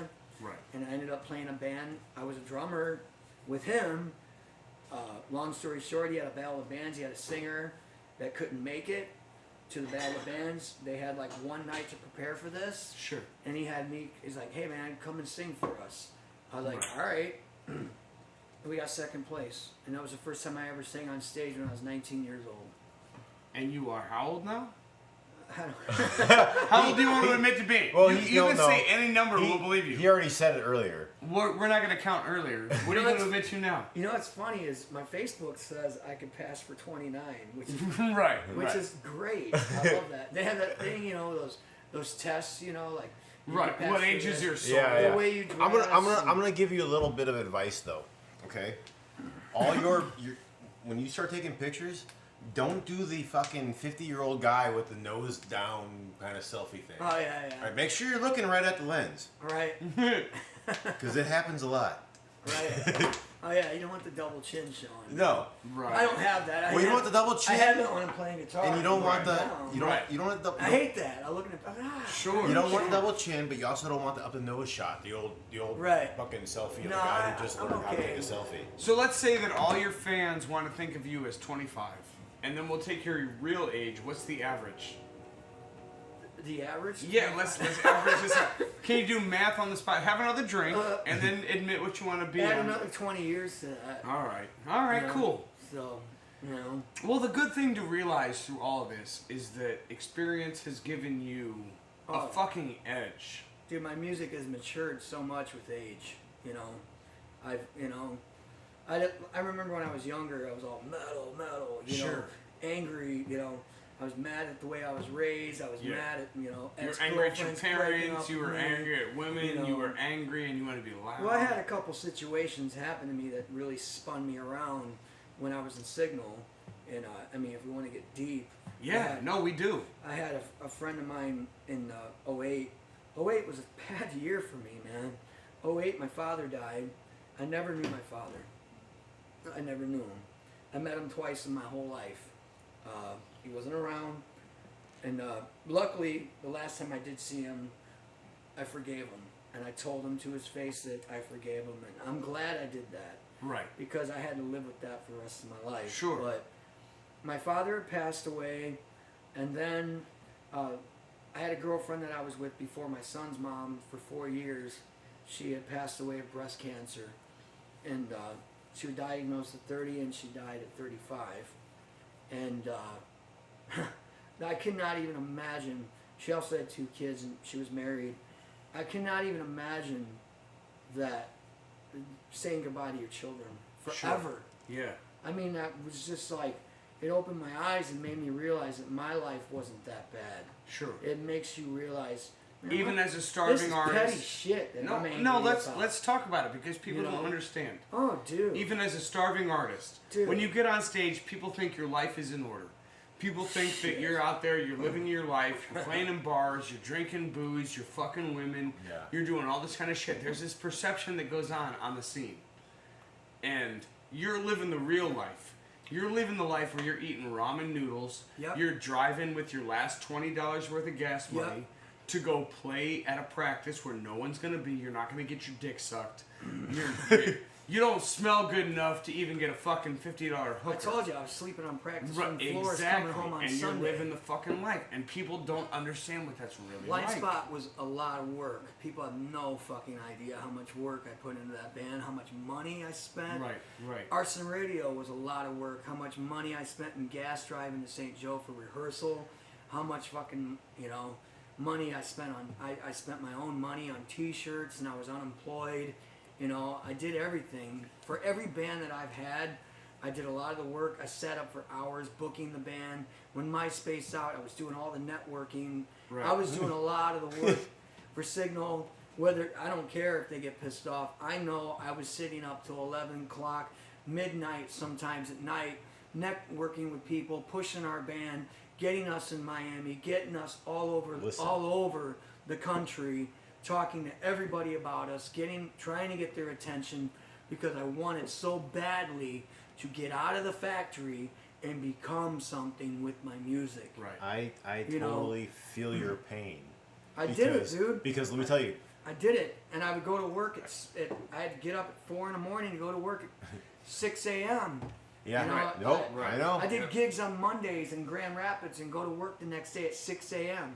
No, People have no idea. Hungover, tired, People have can't no even idea fucking talk because who you've I been singing really for am. 3 hours. They yeah. have no idea who I really am. Yeah. Well, let's all right. So let's bring a little something up. You've been in the scene 27 years, in various numbers of bands, and people don't. As you just said, people don't really know who you are, but some people think they do, to the point where they've created groups on Facebook to just Dude. fucking rip your ass Signal open. just came out with something on Facebook. Let's talk about that. Why would you? You know what's fucked up? About Let's that? talk Why about would it. you use the fucking? We were all fucking proud of that band. Why would you use that fucking name? Why would you fucking do that? What year did Signal I'm proud break of up? those fucking albums, and I'm proud of that fucking music. I'm proud of everything that we fucking done. What year did that break up? The band ended in 2010. And it is now 7 Because years later. because I do not accept ultimatums. You do not tell me you play with me or play with him. Well, who accepts? No one. You My don't whole give anyone ultimatums. My whole that is attitude the dumbest when shit ever. Signal gave me the ultimatum to play with them or play with John Sturr and Praise the Fallen. Look, Jonathan, the drummer, I had been friends with him for 25 fucking years. He was a friend. John liked my songs. The guys in Signal didn't want to do my songs. But I was also compromising, going, I believe in compromise. I was like, look, I see you guys at rehearsal and I see you at shows. That's it. What's going to change? Yeah. I see them at Right. rehearsal and at shows. I booked the band. I booked a lot of the Signal shows and I booked a lot of the Praise the Fallen shows. Just like I booked the Praise the Fallen shows now. I booked the Arson Radio shows. I did a lot of the networking, the book work. I make the flyers for the fucking band, man. Let me just pause right there and back it up a little bit. I feel your pain on all that shit because John here, Rhino, is technologically Amish. So that leaves me to do all the bookings, Hey, yeah, man, I'm not all the networking, I'm the not flyers. putting any of my past band members down at all, but none of them just, I don't know, they just didn't have the ambition that I did, or the time, you know? Right. You know, the guitar player's got a kid and family, you know, I was single, you know, I had time to sit there at a computer for fucking 8-9 hours to Yeah. get shit done for Yeah. us. I believe in it that much that I would put that much work As a into person it. who has kids, I would think that the guy who has that and has that in the way would be sucking your dick for doing it. And he Well, has a it lot didn't of happen kids. that way. Right. Instead, they form a hate page. Right. A hate yeah. page. And that's exactly Instead what of Signal did. appreciating the fact, all the work that I did do, you know, I'm not, and by no means, I want to say this, I'm not saying he didn't do nothing, Right. because Steve Dixon was a great business guy too. He did a lot of stuff too, and his wife actually got us on the Stain show, you know, which is great. But a lot of the bookings that Signal did, I got us. Right. I got us shows in Miami. I got us, you know, in front of important people. Right. You know, I've done the same for Praise the Fallen. I've done the same for Arson Radio. All the bands that I've been in, I did the same for Blind Spot. Hell, my girlfriend and I, when I was in Blind Spot, sold all the tickets when we opened for Nationals. Wow. Those guys live in Chicago. How are they going to sell tickets out Yeah. here? You can't. Yeah. You're not gonna. Yeah. Yeah. I don't expect them to. Right. It's not gonna happen. We did They're it, though. just out of the fucking We did region. it. My girl and I did it. Right. And we'd sell shit. Music Factory, open for prom, sold 50 fucking tickets. Right, right, My girl and I did that. Right. And that's no small thing. And the other band members like, well, I just don't know anybody. It's not that hard, man. Hit people up, complete strangers in a messenger, send them a flyer and say, Right. these tickets are $15. Let me Right. know if you want them. Right. Yeah. That's all you gotta do. That's all it It's takes. not that hard. Jamie, other than Scream, is there another song that you wanted to bring to the table here? Oh, I like talking more. Than Oh, you'd playing. rather talk? All right, that's Let's cool. keep talking. We can talk about what We we were like going off the subject, but as far as like me and what we're going through now, Yeah, Yeah. that's what I wanted to hit up on now. Like, you guys are going through a kind of a restructuring with Praise Man, the Fallen. and- And we know restructured a few how you times. feel. We've had two restructures in our band alone. Let's talk about taking a band like Praise the Fallen, which has been around for several years. You guys are opening for major acts. Yeah, you guys are probably the biggest name in South Bend right now. You've been in contact with In a our lot opinion. of very big other bands and people. You guys are doing a lot of opening for a lot of big names. You guys are kind of the go-to opening act for major national acts coming through the area. We're kind of taking a break from it right now, but that's because I'm working on a new lineup. But that's because of having to restructure. Let's talk about that. It sucks to go through this. It really does. You know, I had done an album with Brian Almager and Pat Bayless. I had discovered Pat on Facebook. Like I said, not bad-mouthing anybody. This is how it went down. Brian also had played in Crimson, Yeah. right? I knew Yep. that going into it. Brian is a pilot for Whirlpool, whatever. You know, so he only could give so much time. He's got a family and stuff. That's fine. I also told those guys though that when the album came out, we're gonna get busy, and that's what started to happen. We started to get busy, and they just couldn't accommodate the schedule, is what was happening, and they ended up quitting. Pat ended up joining in Crimson. That's what happened with that. Okay, me and Brian are cool now. Everything's cool. There was some heat. There was a little heated situation there at first because, you know, What happens when it bands? hurts, dude. It Yeah. hurts. Sure. You know, A lot of people don't realize, you know, you form a band. It's not a job.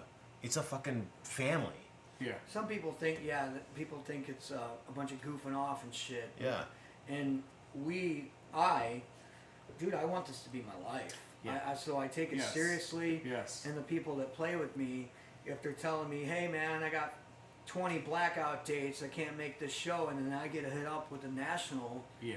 you know, and the promoter is hitting me up and wants to know right now, and I'm waiting on that one member for 2 days, dude, you know, or the blackout date thing, you know, it's like, I'll work, I'm not a dick, I'll work with you as far as like, you got a few dates you can't make, that's cool, but if you give me 20 blackout dates, Right, why are you right. playing in this band at all? Why are you trying to call yourself a musician?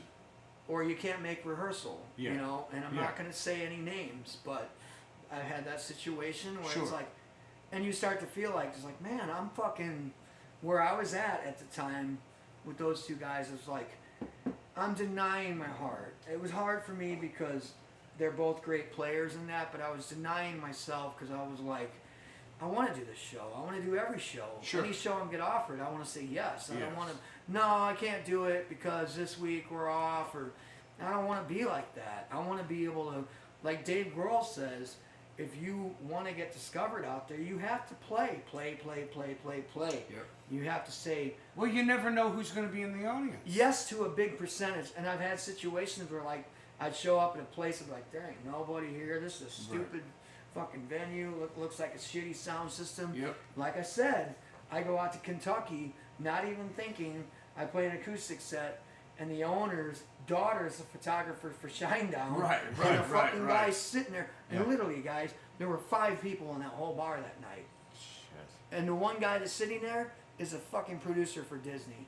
You never know. That's a prime example of you should never just No. you should never say no. And that's something that like a couple other venues we've played at have said, like, they, you know, tennis between us, you guys always play with so much energy, like it's a full fucking bar, even if it's only 3 people you in guys there. are fun, man. You never. I think you guys are fun. You never. I like But you. the point is, what I'm making is. Lola likes you too. That's the point. Yeah, that's as right a there. musician, it's one thing to hear, "Hey, we like you." My Because girl likes as you. musicians, Right. we get each other. Right. We get the chord structures, we get the idea, we get the showmanship, we get all Right. the behind the scenes shit. Right. When your girlfriend likes us, when my girlfriend likes you, you know what I mean? Like, that's when you Well, that's really a know that you're plus, having a for good sure, time. dude. Yeah, yeah, Because the girls absolutely. can mingle and they get along. you Yeah. know? Well, it's not just about that, but it's just, as musicians, we're all going to understand each Right. other. The You point know what I I'm mean? making this though is you always play every show as if you're playing to fucking 10,000. Yes, you people. do. Yes, you always You do. never, because you never. You play in know. that practice room like you are too. Yeah. Yeah. Once Because you the get way you songs practice down. is the Well, yeah. I ain't gonna lie. Like I bounce for a bass player. I feel like I've I, had some guys, let's do this. They're like, you don't even know where to go. Right, You right. suck. we need a little structure before we do this. Oh, I've had people try out where it's like, you know, But for a bass player though, like I feel like I jump around and dance and bounce around more than most bass players do. But at practice, you might see me sitting down.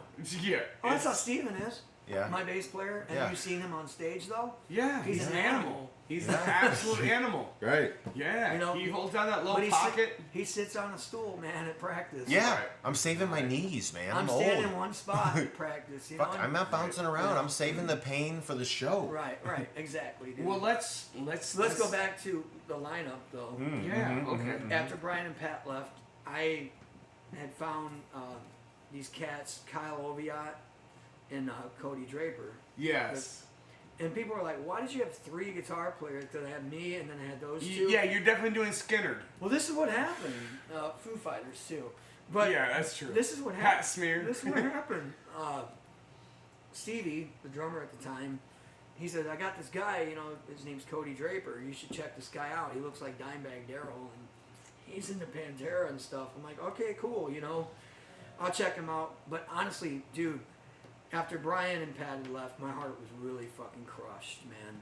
After Blind Spot falling apart and Arson Radio falling apart, and I didn't even know if I wanted to go on. I mean, I had a breakdown. I was in tears. You know, ask my girl. It really broke my heart. I was look, as performers, really torn up. I mean, performers, the album was phenomenal, and I was like, "What the fuck," you know? Well, we put our souls on stage. Whether that's for 5 people, or 500, or 5 million, or 5,000. Dude, we were getting tight too. We were like getting to be unstoppable. It's so, and then it's suddenly, so personal. Suddenly, it just fucking broke my heart, man, terribly. And it probably broke Brian's too, and that's probably why we conflicted towards each other at first. But now we're cool, you know. Anyway. What happened with, we brought Kyle and Stevie brought Cody. Okay, I started jamming with the dude, but honestly, dude, I wasn't even ready for another player. I was still hurting over, so I was just kind of nonchalant about it. I was like, yeah, okay, whatever, we'll just jam, you know. All right, that's cool. Oh wow, I guess you're all right. You're pretty good, you know. Well, he kept showing up. I was like, okay, cool, maybe this guy's gonna stay. But after so many people going, you know, I personally even am like, you started to numb to are you gonna stay? Revolving dude. door. It's like, are you gonna stay or not? You know, it's to the point where I'm like bluntly saying, so, you like this? You gonna stay? Because if not, I'll waste my time. Right. You know. Right. That's why some of the professional musicians become the way they are. They have to put their foot down and go, look, this is what I want. This is what I expect. And if you can't give it, then you're wasting my time. Then you gotta do something you know. else. Yeah. So. This other person, because I made a post on Facebook, they said, all right, you should try out Kyle Oviatt too. I'm like, okay. Well, at the same time, I thought, you know, I want to make some extra money. I'm going to form a 90s cover band on the side. So I made a post about that, and Kyle was like, I'm interested. I'm like, wait a minute. I talked to you on the phone about trying out for Praise. What happened? He goes, well, I learned the songs. I saw in one of your video posts from you guys playing in practice room. I made a video and posted a live video of us jamming. He saw the other guitar players. Like, I just figured you'd find your guitar player. I'm like, hell no, man. I said, come on down, dude. He came out, and I liked them both. So I was like, fuck it. You both can stay. We'll be like the Foo Fighters. No shit. Yeah. So, but Cody's job started getting busier and busier, and he was missing rehearsal and stuff. He's still my friend. He's just really busy with his apprenticeship. He's a machinist. Right. And then Kyle announced that he's got 2 more years to finish at Western, which is in Kalamazoo. Right. So he's like, I gotta go. I'm gonna be going to school in Kalamazoo. What's he studying? Computer science. That's the way to go. Yeah. I know, dude.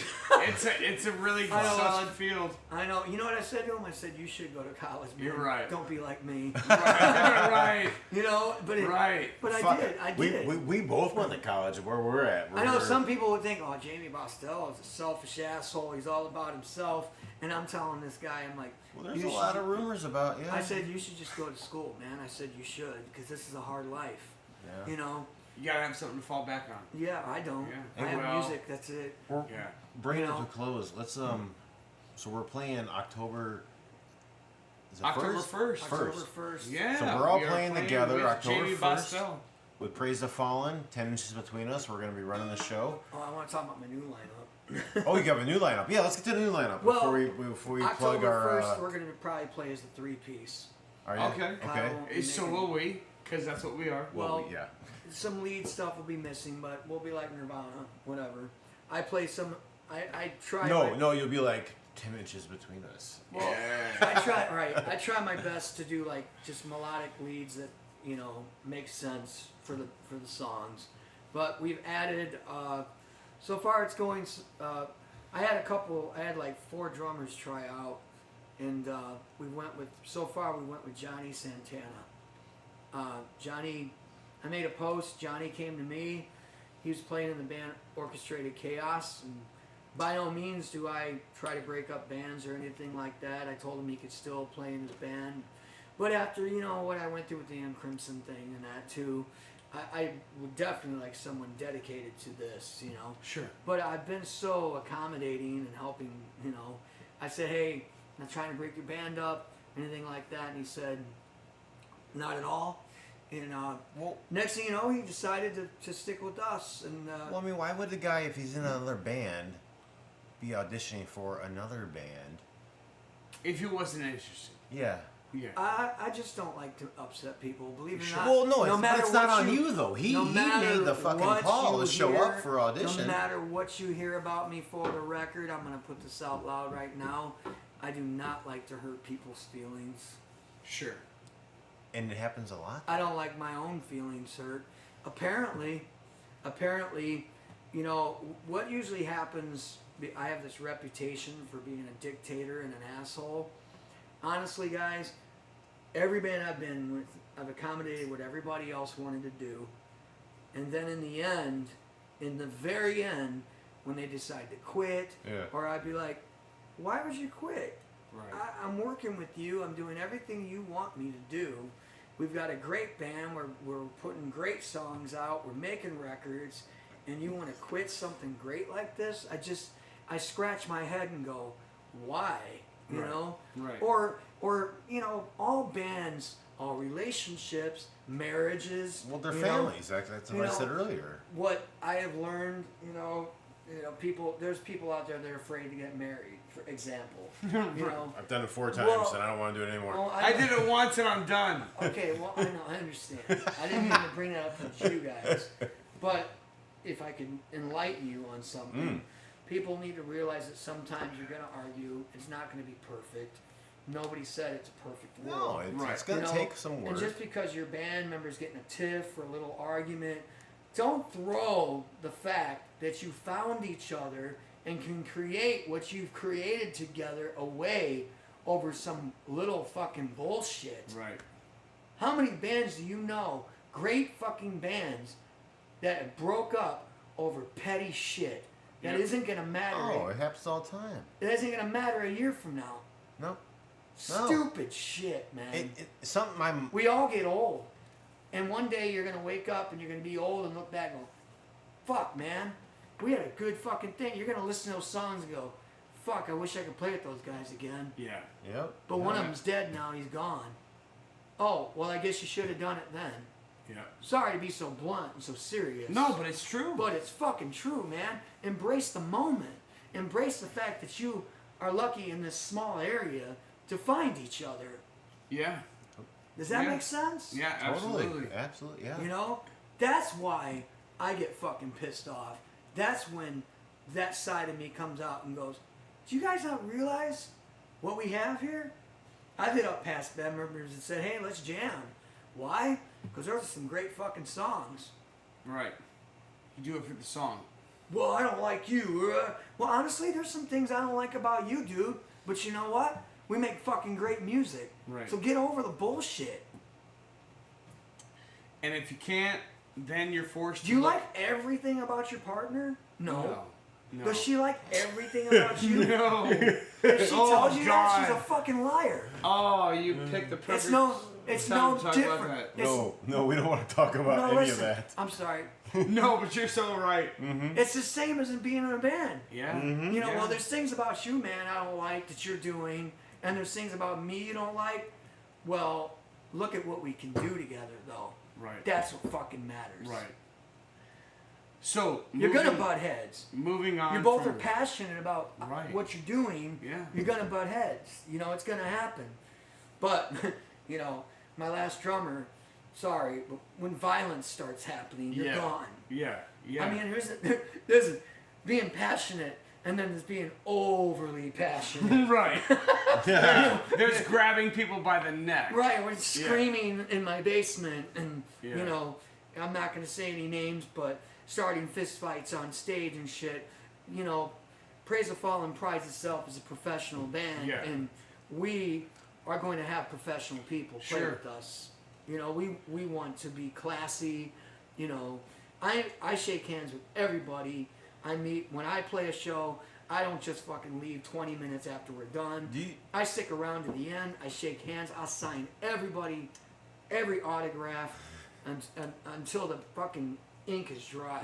Right. I appreciate everybody out there that comes and sees us. I appreciate anybody who supports what I'm doing, because the reality is, man, we're all here, we're alive, we're dead, and we're gone. Yeah. You know, and Yeah. my whole mission is to leave you and touch you with something when I'm dead and gone. Yeah. That's why I'm here. Do you feel it's classy to yell cunt out, like when the song doesn't call for it? If you add cunt as a lyric to your song, Is that classy? do you find that the crowd loves? Fucking John's just funny, man. I know. Yeah. You guys are a funny band. It's fun, dude. It's all in Yeah. fun. You know, you're that kind of band. And we need bands like that. Yeah. You know, I also, people, they see my face and they think, oh, he's serious. I want to say something also for the record. You know, I hear this I hear sometimes, oh, those guys are arrogant. Those guys are arrogant. Do you ever think about this? Do you ever think maybe confidence is misplaced for arrogance? I You get know? that all the time. Yeah. Yeah. I get that Walk- all Should the I time. walk in a room all insecure like and scared before I go on stage? Would that make you like me more? Right. If that works, then I'll totally do it. Because I'm gonna walk in like I'm gonna fucking rip the roof Yeah, off the place. exactly. And there Yeah. are some people that appreciate that, and then honestly, there's some insecure people out there that Right. will look at you as, oh, Right. well, he's arrogant. Get to know me. You find I'm not. Right. I'm no different than you. I'm flesh and blood, just like you. I've had loss in my life, just like you. The songs come from that. They tell that. Listen to the words, people.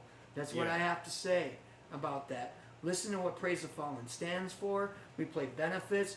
Praise the Fallen. That means we need to praise more people out there that are broke down, hurt. We need to praise those people, you know, like that, because if you do that more, even jobs, if we tell people every once in a while, tell them you're doing a fucking good job, that person's going to work twice as hard for you. Yep. Yeah. Yep. But if you're Yeah. fucking there breaking them down and making them feel like shit, you know, there are a lot of people out there who've done that to me, Yeah. you know. Yeah. The only thing I know to do, I'm not going to retaliate on Facebook. I'm just going to write another song, and the message is in the lines. Go ahead Yeah. and listen to what I have to say. Well, look. Let's know? let's wrap this up. Yeah. Right on. This is Jammie Bosstel. Like we from could Praise have a the whole Fall. other we could be conversation. here for all night. It's Yeah. fun. But Jamie, Fun. do you have one song that defines what you want to say to everybody out there? You just want to hear him play another I song, do, don't you? because I'm a big fanboy and I'm putting pressure on the situation. So when John fanboys, he fucking fanboys. He will be. I will be double fisting beers right in front of the stage. Real Lift them quick, up let to me you. explain this. We played a battle of the bands, okay, at 219 Bar in Lake Station with Justin Anderson and who's the metal band? Martyr the Tyrant. Martyr the Tyrants, and there was a couple other bands that I never heard of since then.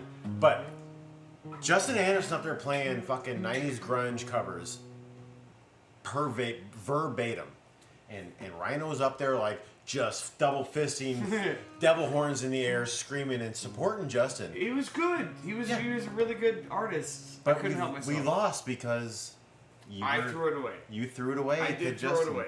I do Congratulations, that Justin. when I hear other people who are doing it right.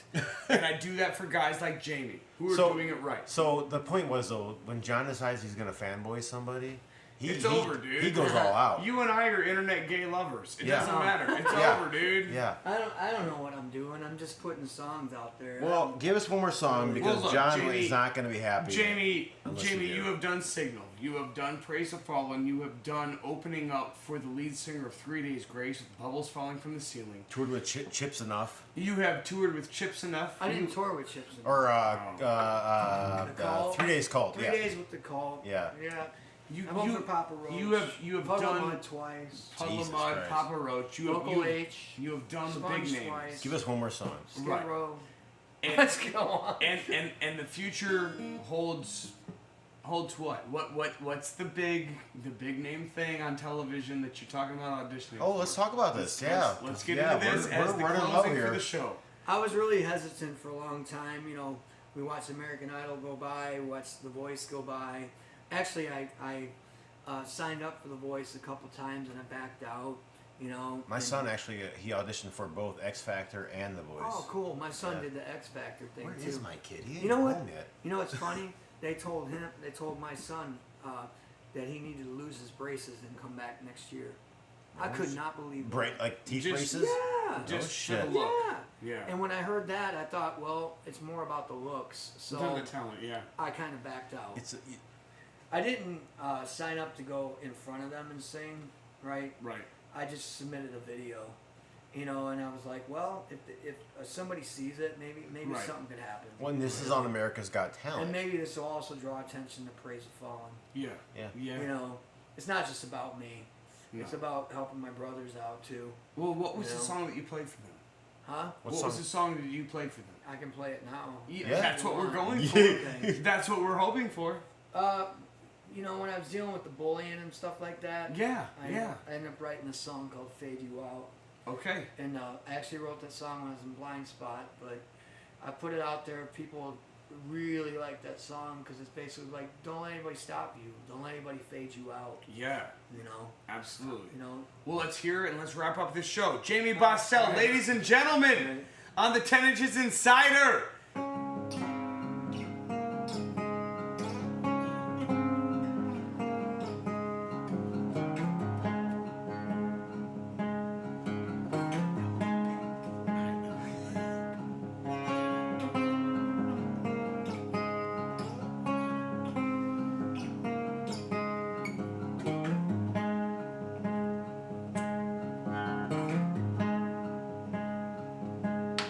Sometimes I feel like nobody's real.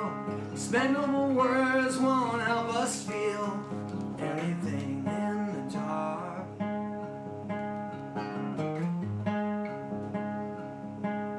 I look to the left, I look to the right. Another face in the crowd on this night. Another broken heart.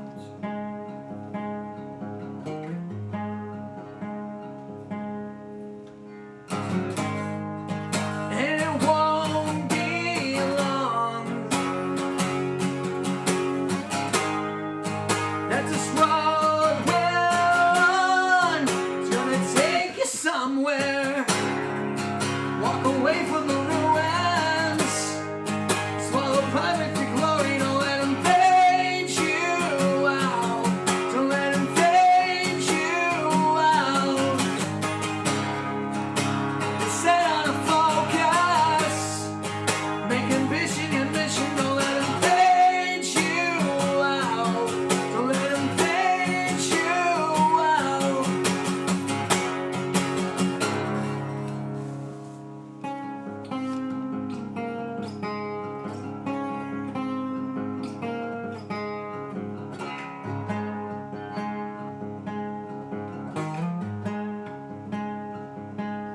We said some words we should have bit our tongues. We lived our lives full of rights and wrongs in the dark.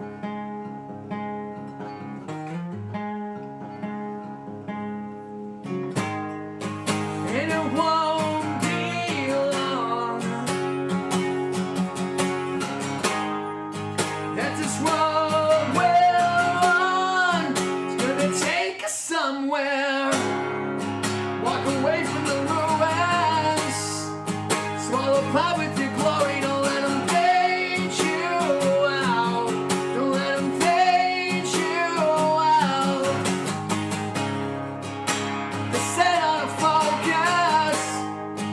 Make ambition your mission. Don't let them fade you out.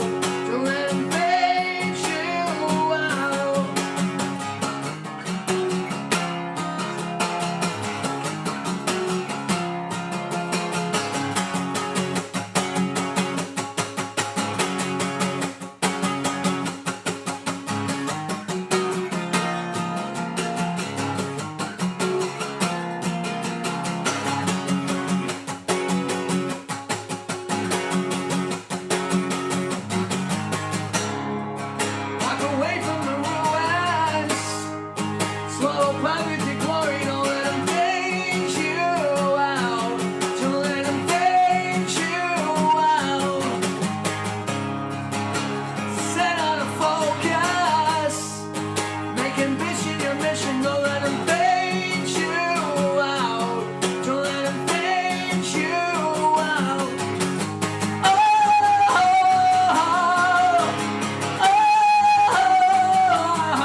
tonight, huh? Good. I got a new